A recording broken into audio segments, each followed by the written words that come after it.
burning daylight.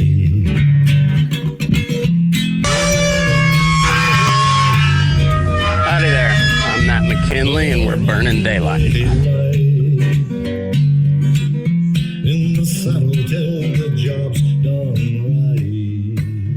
Welcome to Burning Daylight, the only podcast for the working cowboy.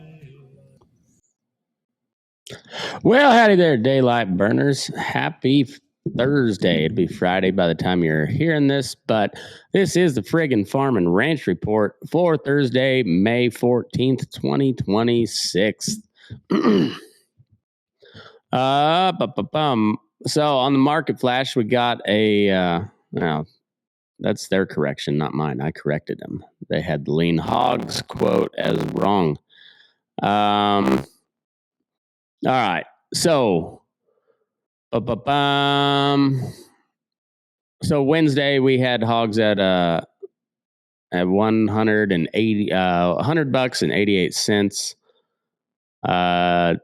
that must have been a wrong quote because I'm showing it today at 105.70, and that was down 82 and a half cents. But we'll get to that. On the grain, wheat holds. Beans reverse course a little bit. Wheat is the print of the week. The WASDE 671 dropped on Monday. New crop at 1.561 billion bushels, below the lowest analyst estimate. Kansas City hard red winter wheat ripped 50 cents on Monday. It had another 31.5 today. It's a 2-day follow through. So the drought story is officially priced in, and now the question is how much higher we go. If you stored winter wheat last fall, your bin got a lot more valuable for the third trading day in a row. And if you buy hay built on a wheat base, book it before July. Beans are the more interesting tell. They're down 6% or 6.25 cents on the Beijing positioning. Monday, they were up 32 on the Summit optimism, and are giving it back a little bit today. The market's saying, show us that purchase commitment. Corn was quietly up 7 cents on global stocks being tight, and December corn earning a $5 handle is getting a little bit closer. On the input side, we got what? I don't know why they put the inputs first. Okay, so there's the wheat and beans slide there, as you say, 31.5 up 31.5 cents on Monday.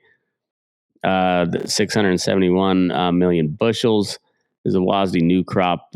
Wheat is below that. That's how much is below the lowest analyst estimate. July beans down 6.25, and corn quietly up 7 cents. Okay, on the on the input side of things, national diesel still at 5.64. I've told you that 3 weeks running. So try to get local a little bit around here. So off-road diesel around here in Mason Valley, Nevada, is running roughly 5.10 to 5.35 a gallon in bulk. Highways at 5.64. So on a 7 mile an hour or a 7 mile per gallon ranch pickup, you're burning about 80 cents a mile in fuel before tires, oil, or the operator in the seat. The sale barn day. A sale barn day to Fallon and back is about 160 miles round trip, so call it $128 in diesel just to show up.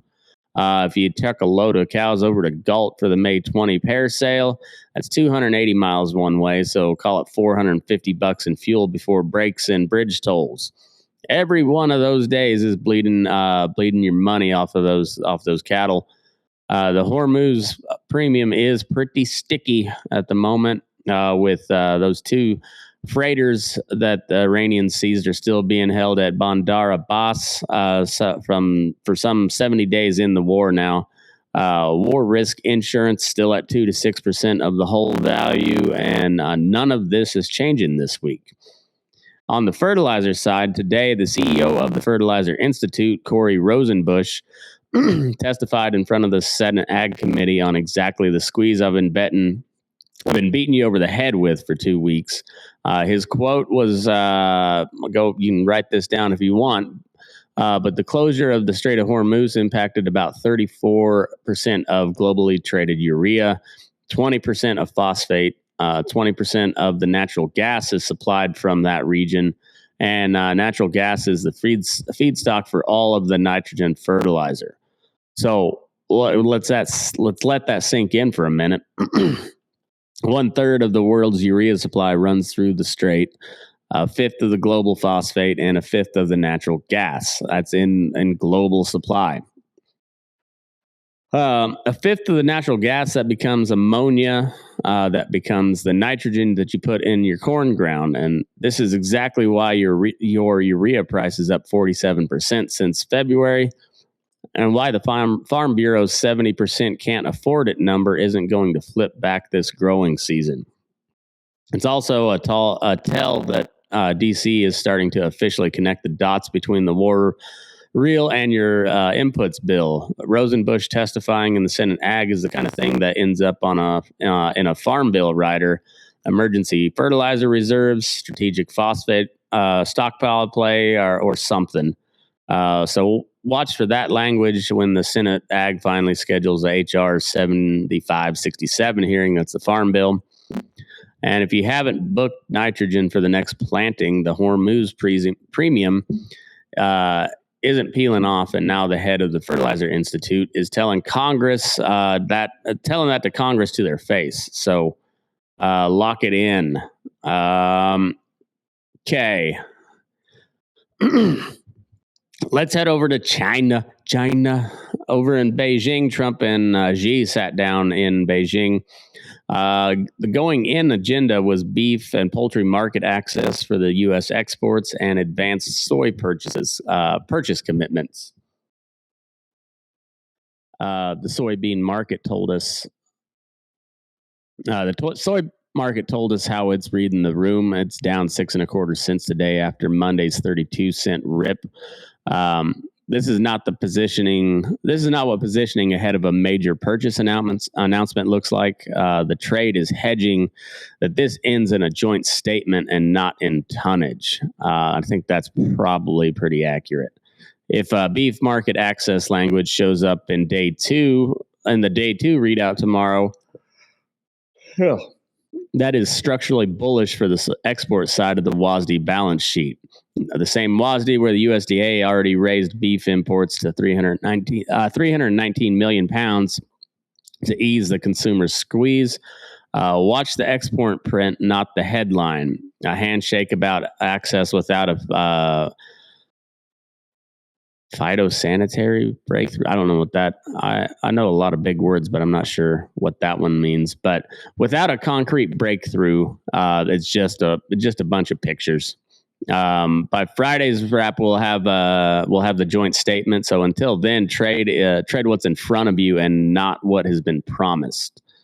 On the policy note, the Brucellosis paper is on the street Wednesday. I teased the APHIS document 2026-05821 sitting in the Federal Register pipeline on Brucellosis management in the greater Yellowstone area. Well, that is live now, and paired with the March document 206-04949 that already expanded the Brucellosis management area, what we've got is APHIS taking more authority over cross-state cattle movement tied to wildlife reservoirs, and that is bison and elk bleeding the disease into commercial cattle. So if you run cattle in or near the greater Yellowstone boundaries in Montana, Wyoming, and Idaho, this matters for you. It means more testing on movement, more paperwork, more risk of a test and hold when you thought you were shipping a clean load of bred heifers. So call your state vet's office before you book a truck out of those counties for sure. HR 7576 is the farm bill, still parked in the Senate Ag Committee. No hearing schedule. And the 2018 extension runs through September 30th, so no immediate crisis. And HR 8698 is still sitting at the House Energy and Commerce since the 7th. My dashboard is also flagging 4 ag bills advancing in Congress today for producer impact review. Senate Bill 424 was read twice and referred to the Senate Ag Committee back in February of last year, and it's still sitting there. We'll pull that 4-bill list for tomorrow's wrap once the committee schedules post. On the drought side of things, do I need to change slides yet? I think I do. Nope, not yet. But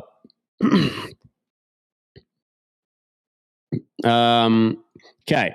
On the drought note, the quiet escalation Wednesday that I gave you of 50.9% of the continental United States in drought, and 63% of the cattle herd is in that drought area. Today's dashboard alert is the D3 to D4 drought is now covering 16.3% of regions in severe to extreme conditions. The severe and worst number is creeping up while everybody's been watching the ride higher. Southeast is still the worst. The Mid-South is ugly. Southern Plains is pretty tough to ugly. The 6 to 10 day outlook for Nevada has warmer and drier. No real surprise there. Same thing for the 8 to 14 day forecast, but there is active precipitation forecast for Texas, Oklahoma, Kansas, Missouri, Arkansas, and Louisiana. So if that hits, you'll see it in the wheat tape inside a week, and feeder bids in the Southern Plains a week after that. For southeastern producers still feeding hay in May, this is liquidation pressure there. So for anybody with grass in the plains or the Great Basin, even out in the desert, start running the math on what southeastern pairs might look in your country if this drags on into July.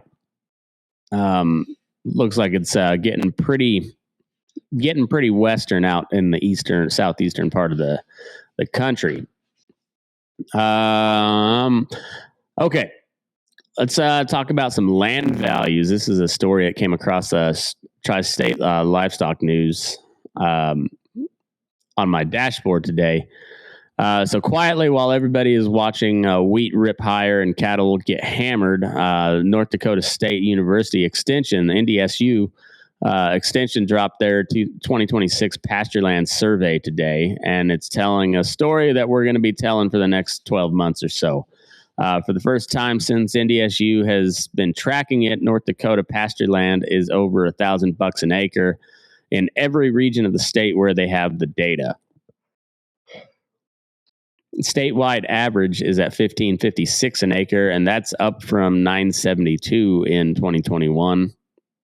37.5% jump in 5 years, with roughly a 7% move just from 25 to 26. How much of that has to do with people betting on cattle, and how much that has to do with inflation, I'm not real for sure, but I do believe that both of those come into play pretty heavily. On a region-by-region note, Northwest North Dakota is at $1,186 an acre. That's up roughly 27% from $936 last year. The North Central is at $1,332, and Southeast is leading the state at $2,154 an acre. That's up 4.7%. East Central and South Central both up about 2.5%, and the Southwest up about 1%. But here's the kicker on that. Cropland values have flattened from 25 to 26. They have not dipped, but they have flattened out. Pasture is appreciating, but cropland is not. And so what that tells you is real money. Crop ground is priced off of corn and beans and the WASDE balance sheet, and that math right now is that 70% of farmers can't afford their inputs.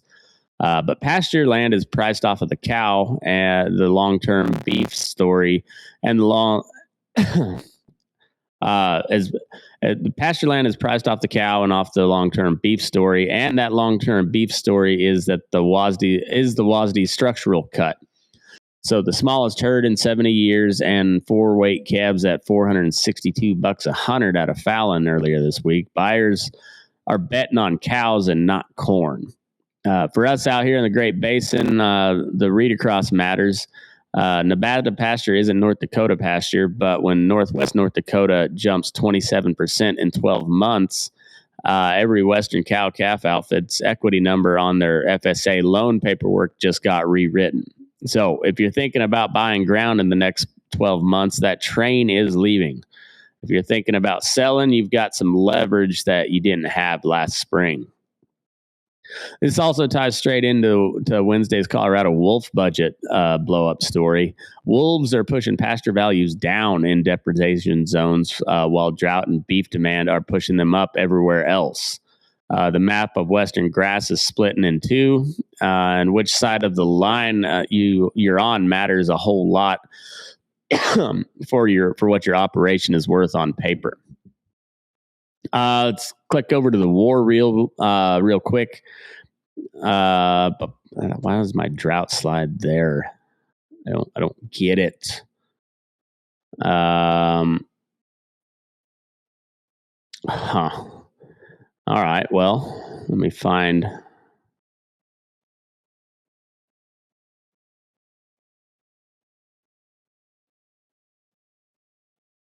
I don't know where my war reel. There it is. Okay. Now that's the energy inputs, but there's your drought numbers, but we'll get to that here in a minute. Anyway, on the war reel, we'll keep it pretty tight because really the big news is the Beijing summit. There's not a ton of new news on the Iran Strait of Hormuz deal. Like I said, those two freighters are still being held in Iranian ports. War risk still running 2 to 6% of whole value, and diesel's at $5.64 is what the war reel costs you at the pump, and not. And now the Fertilizer Institute just put a number on what it costs you at the spreader. The UAE out of OPEC is on effective. Yeah, the UAE is out of OPEC effective May 1st, so we're 2 weeks in. So the combined OPEC share is below 30% of world supply. There's no emergency meeting on the calendar, and nothing new in the tanker movement. But Beijing is the real story here.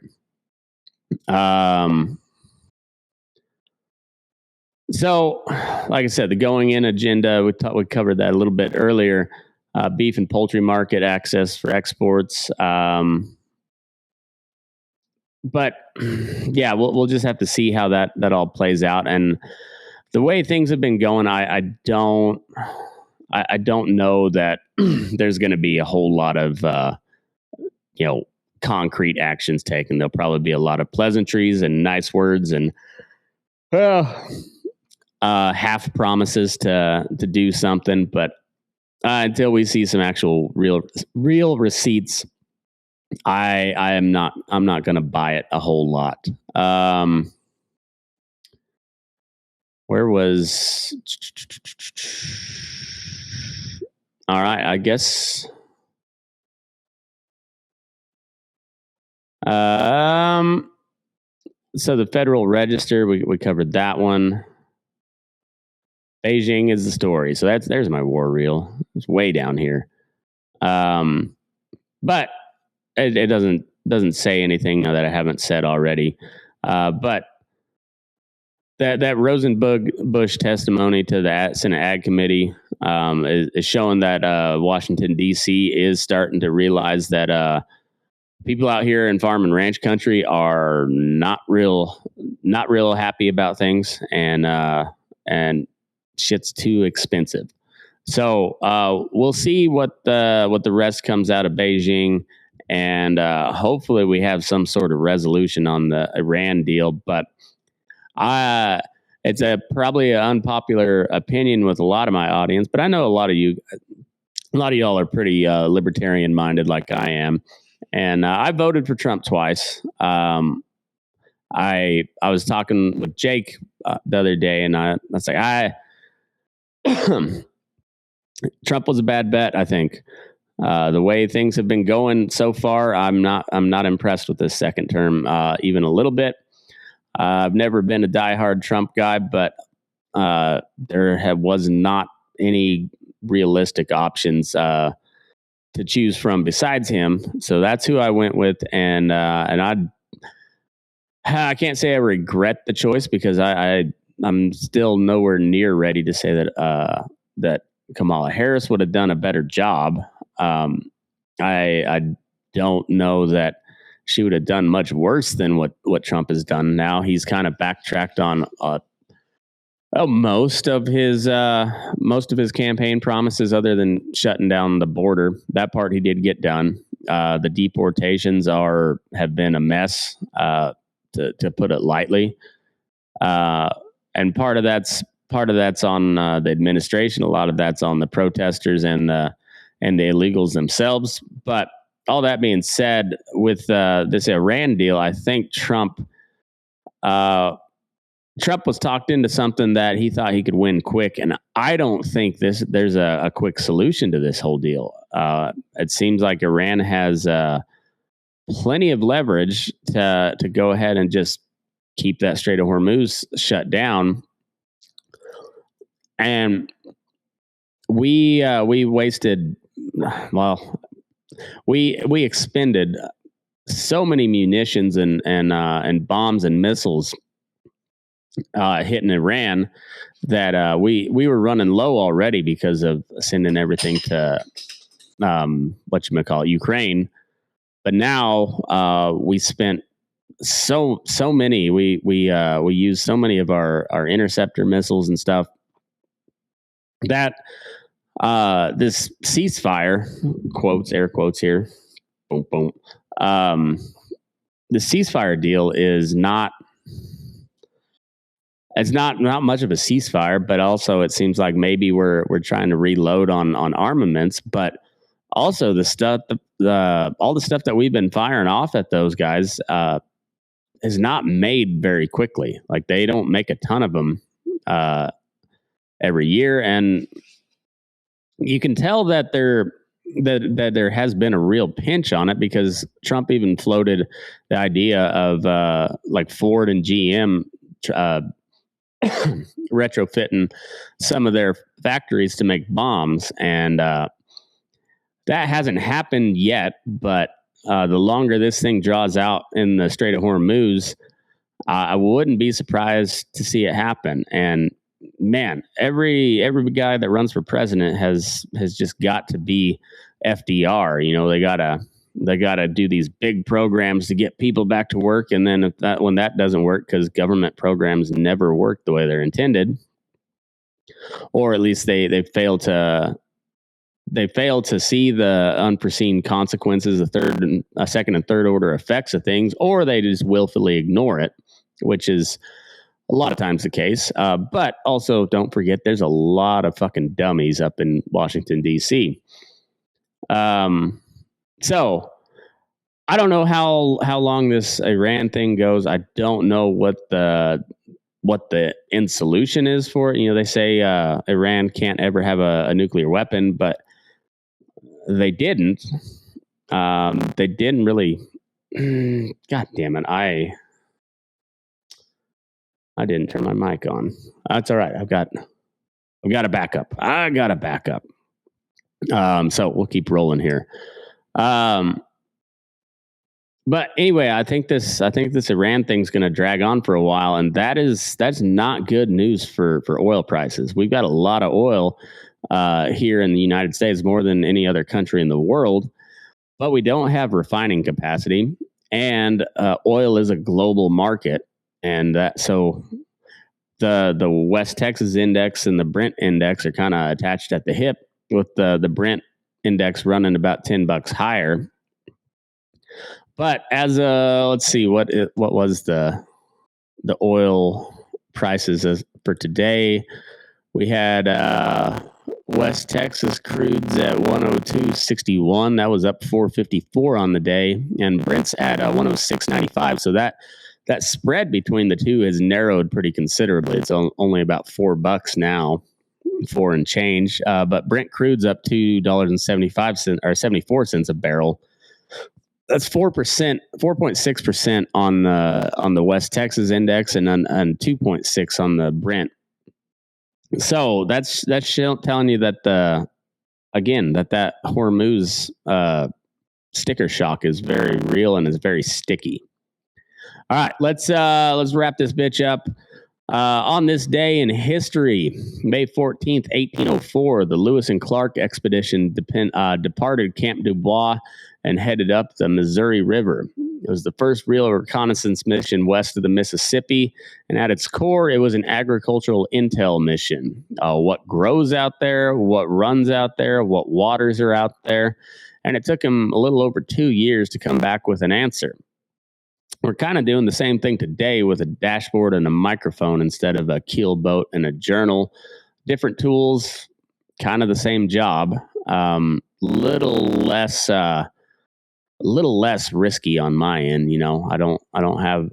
We do got a lot of Indians around this area with a couple of reservations close by, but they were all Paiute and they weren't very warlike in the first place.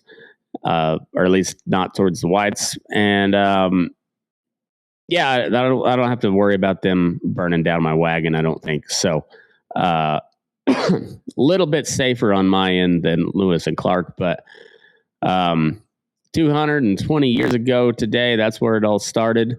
And it was a pretty big expedition. A lot of meaningful information came out of that journey, and it set the course for westward expansion and what made this country into what it is today. On a sports note, A's dropped 5-4 to the who the fuck did we play? Oh, the Cardinals. Sorry, it's been a long week. A lot of baseball rattle around in this old brain over the past month or so. My A's, the Yerington Walker River A's, they dropped game 11-6 today, but they played really well. My son was starting pitcher, and I had him on a pretty strict pitch count, so because we got another game on Saturday, so I wanted to be able to have him available, and so I pulled him after just under 50 pitches, but he went an inning and 2/3, punched out 5 dudes. We had 2 outs left in the second when I had to take him out. He just let one guy off the hook that would have got us out of the inning. We also had a little oopsie daisy on some defensive plays, but we got the bats going a little bit, not enough. The Yerington White Sox took us down, and we are still winless on the year, but we got one more regular season game, and I can feel it. We're going to win.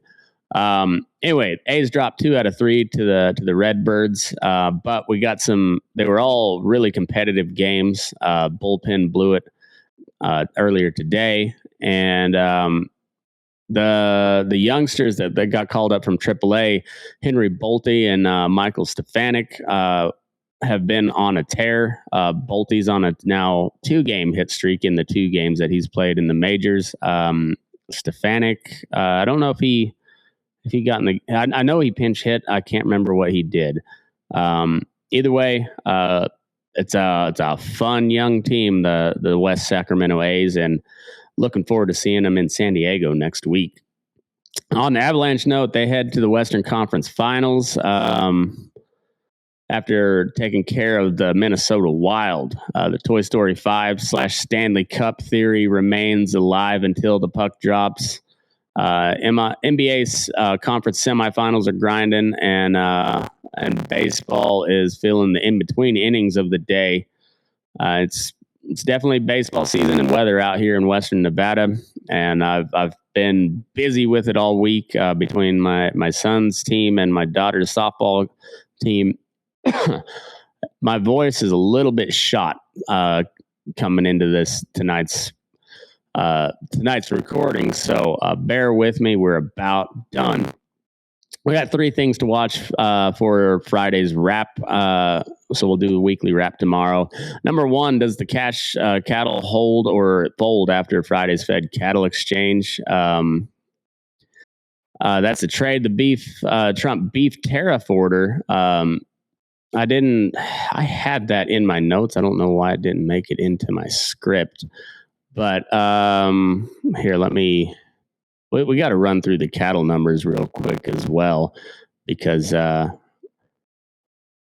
I tell you, AI, it's like babysitting a lazy teenager. But the Fed Cattle Exchange answered to Tuesday's $260 a hundredweight print. Is the board did not believe it, and it sold Tuesday, it sold Wednesday, and it sold harder today. Feeders were down 10.18 to 358.23 on the August contract. Live cattle. June live cattle were at 246.40. That was down $3 even. And like I said, the August feeders down 10.18 on top of the 250 to 730 hit that it took on Tuesday. The walk is accelerating and not stalling, but lean hogs are still rocking along. It was down a little bit today, but it seems like the hogs have been a pretty strong play here last week or so.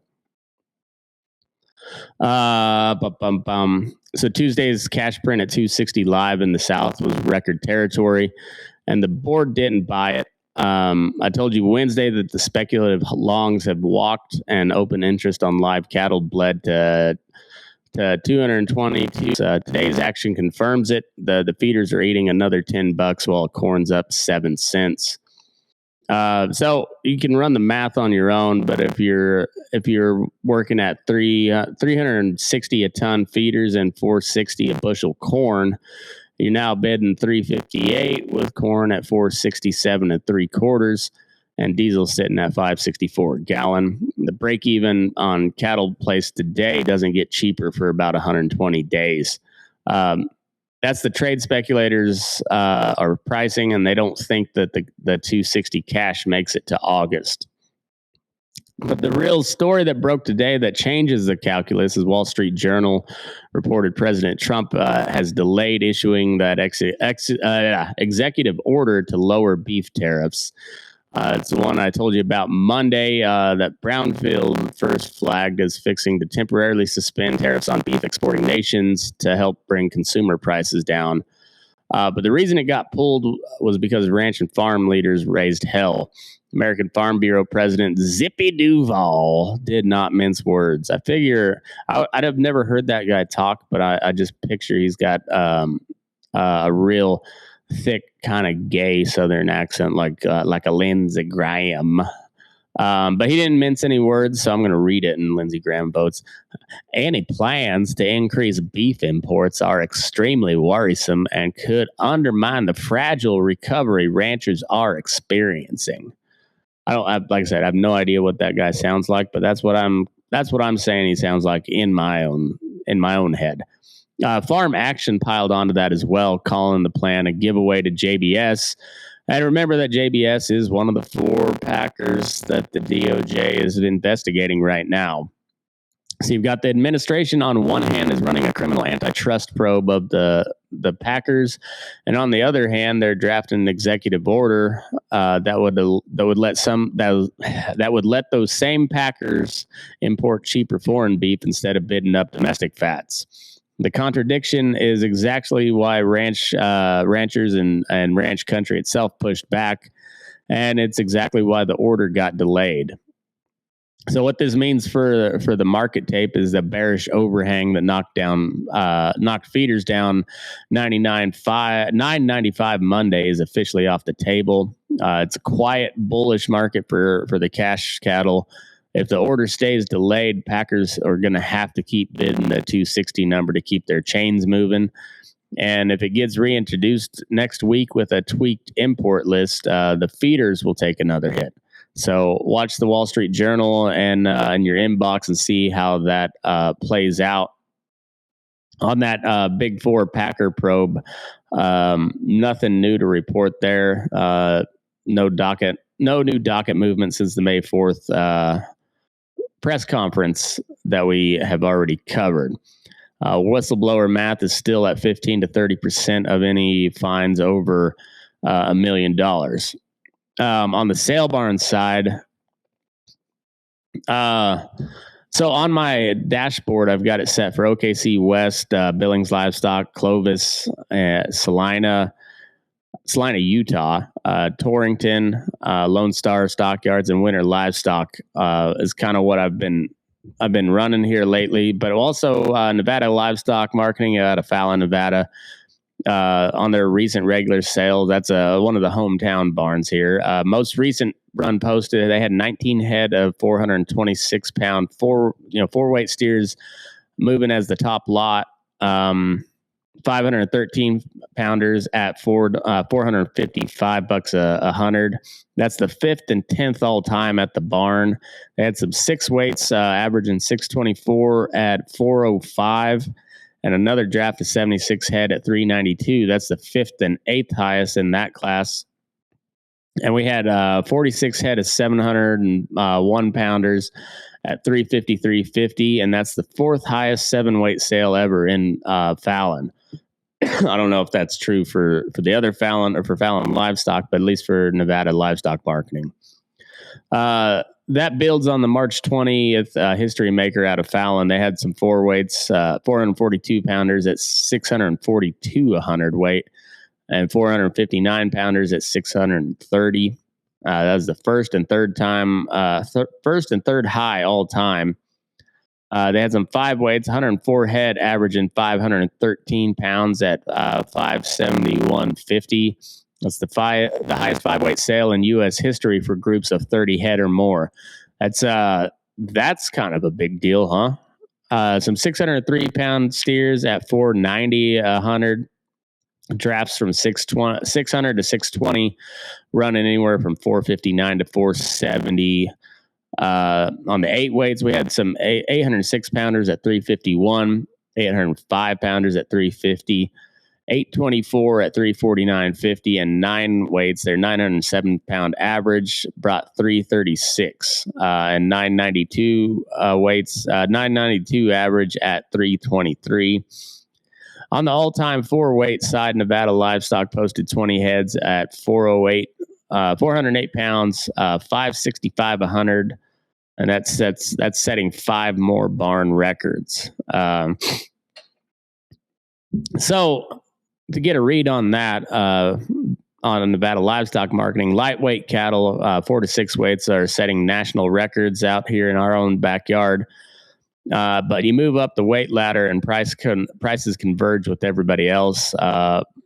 By 9 weights, you're at 323 to 336, right in line with what OKC West printed yesterday. The premium is concentrated below 700 pounds.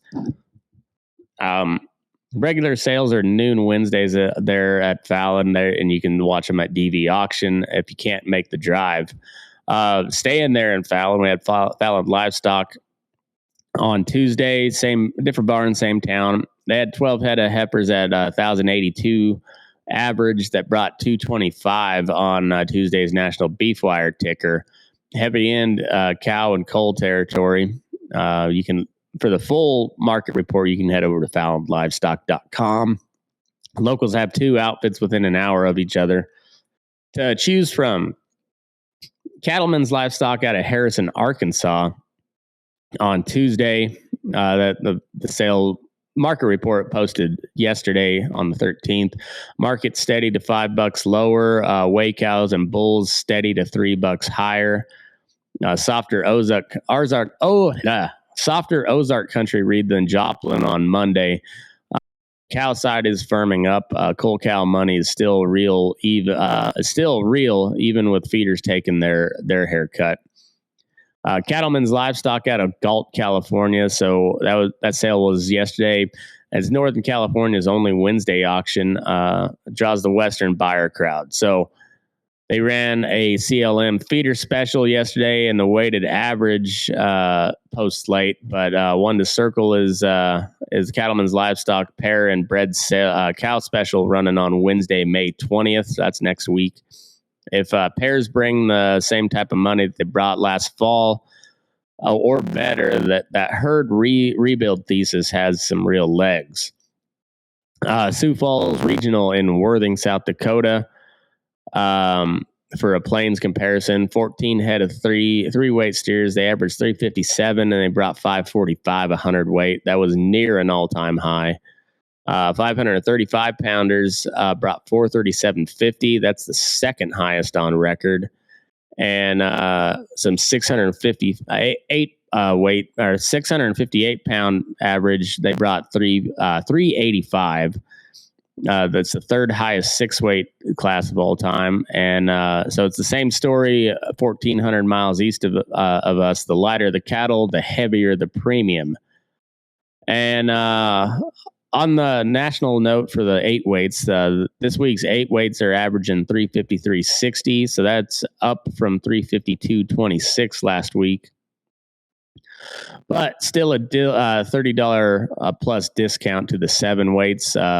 Feedlots are not paying up for 8 weights because corn is at 467 3/4 and diesel's at 564 or 515 if you're on the off-road diesel.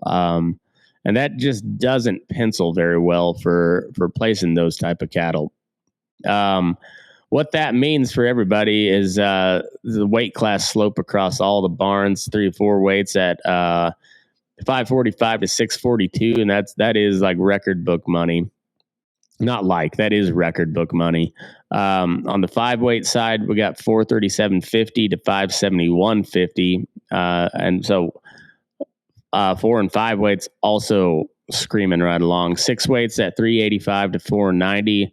The bid's there, but it falls off pretty quick after 650 pounds. On the 7 weights, we got 353.50.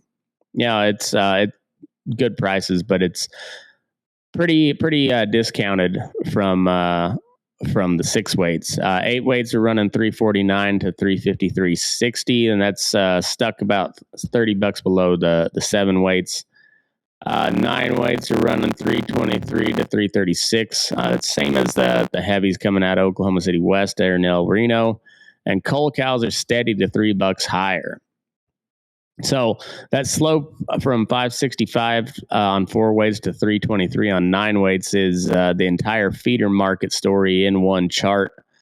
Buyers are paying up to own a calf they can put on grass, and they can put grass time on them, but buyers are not paying up to own a finished placement risk. So if you got light cattle, you're sitting on gold.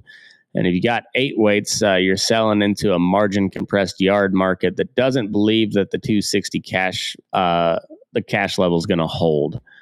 All right. I think that's all I've got for today.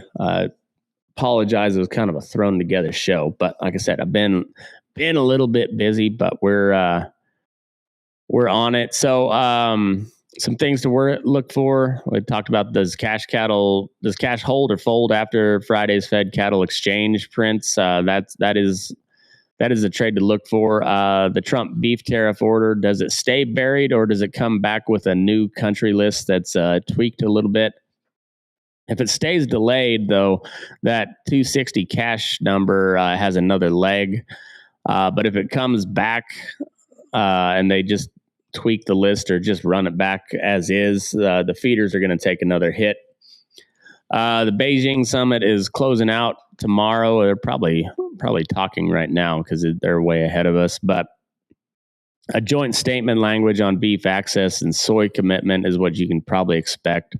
The bean market's already telling you that they don't expect a whole lot out of it.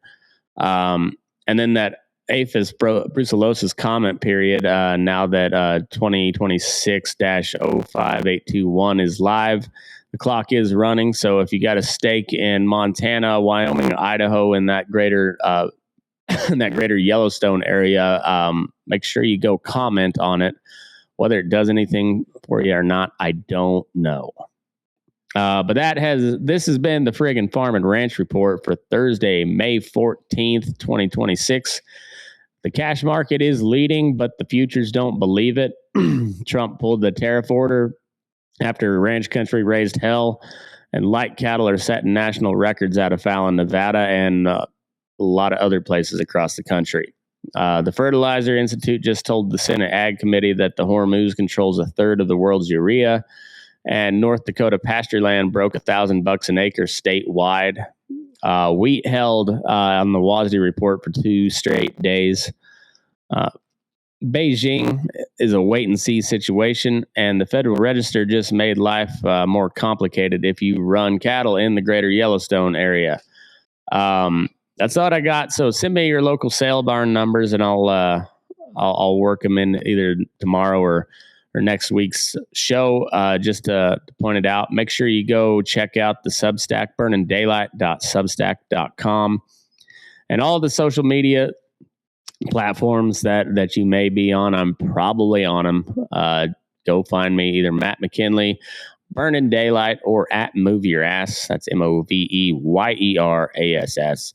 Go follow me, like, share, subscribe. Go join the Substack. You get a detailed rundown of all these reports, and then also you get access to the apps that I'm building and that I use pretty much every day, including the Burning Daylight report, which is what I use to put this show together, as well as A Man About a Horse, which is an equine intelligence app trying to put some kind of number and definition on the horse market. And I think it's a pretty cool app. So if you got any sort of interest in that, please let me know, and I'll get you hooked up. I need some people to price out their horses and grade them on my new cowboy horse coefficient. So like I said, if you're interested in that, please let me know. Send me an email, DM, whatever, and I'll get you set up. But on that note, stay safe out there. Get your diesel bought before it screams any higher, and move your ass. We're burning daylight.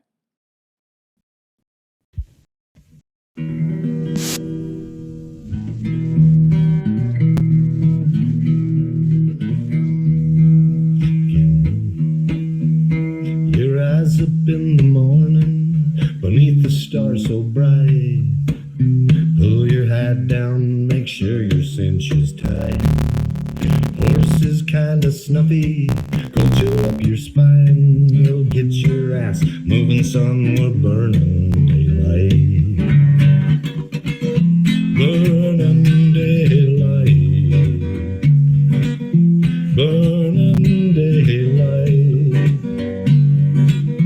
In the saddle till the job's done right.